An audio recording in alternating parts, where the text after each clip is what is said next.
السلام علیکم ورحمۃ اللہ وبرکاتہ۔ آج دورہ قرآن کا 12واں دن ہے اور ہم سورۃ اللہب کی روین کریں گے اور کچھ عملی کام کریں گے۔ پیارے بچوں، رمضان المبارک کا مہینہ کتنی تیز رفتاری سے گزرتا جا رہا ہے۔ نیکیوں کا موسم بہار جو ہمیں اللہ تعالیٰ نے عطا کیا قرآن کے اسپیشل ہونے کے صدقے، اس مہینے میں قرآن کو پڑھنا، اس کو سیکھنا، اس کو سکھانے کی کوشش کرنا بہت بڑی نیکی ہے۔ قرآن کی تلاوت سننا، تراویح میں قرآن پڑھنا، خود روزانہ قرآن کی تلاوت زیادہ سے زیادہ کرنا، یہ وہ کام ہے جو رمضان کو اسپیشل بناتے ہیں۔ ہمارے ہاں ایک کام یہ کیا جاتا ہے کہ ہم قرآن کی تلاوت کو بہت زیادہ اہمیت دیتے ہیں۔ الحمدللہ یہ بہت بڑی نیکی ہے، لیکن اس سے بھی بڑی نیکی یہ ہے کہ قرآن کو سمجھ کے پڑھا جائے، اس پہ غور و فکر اور تدبر کیا جائے، اور قرآن سیکھنے کے جو مواقع ہیں اس میں اپنے ساتھ دوسروں کو شامل کیا جائے، اپنے ہم عمر دوستوں کو، اپنے عزیز و اقارب کو، اپنے فیملی فرینڈز کو۔ تو آپ بھی ایسا کیا کریں۔ اس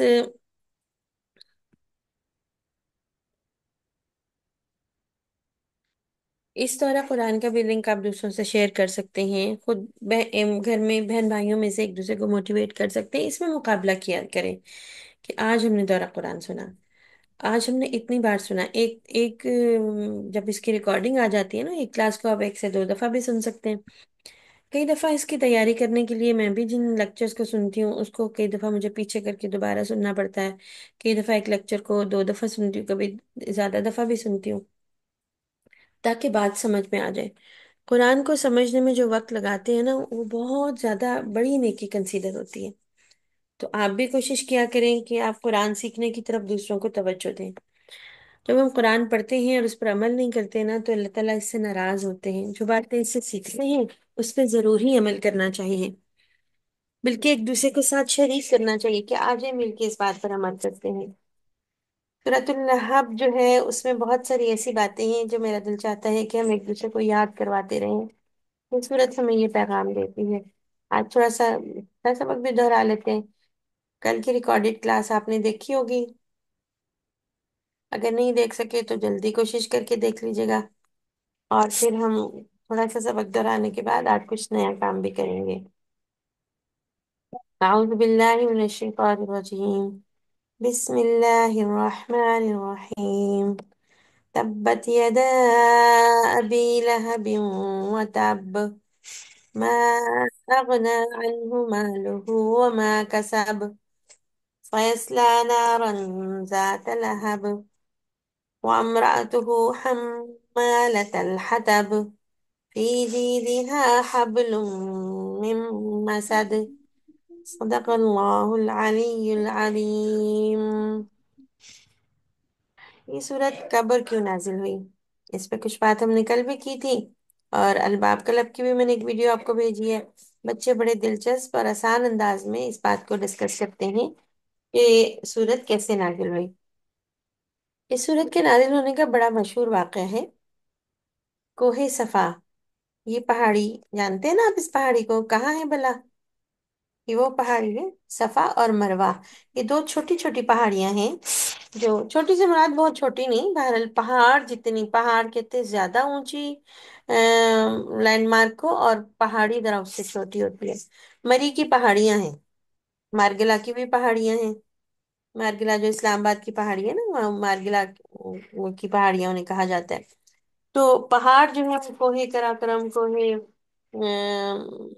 ہندو کش، اور یہ پہاڑ ہے، کیٹو پہاڑ ہے، نانگا پربت پہاڑ ہے، راکا پوشی پہاڑ ہے، ماؤنٹ ایوریسٹ پہاڑ ہے۔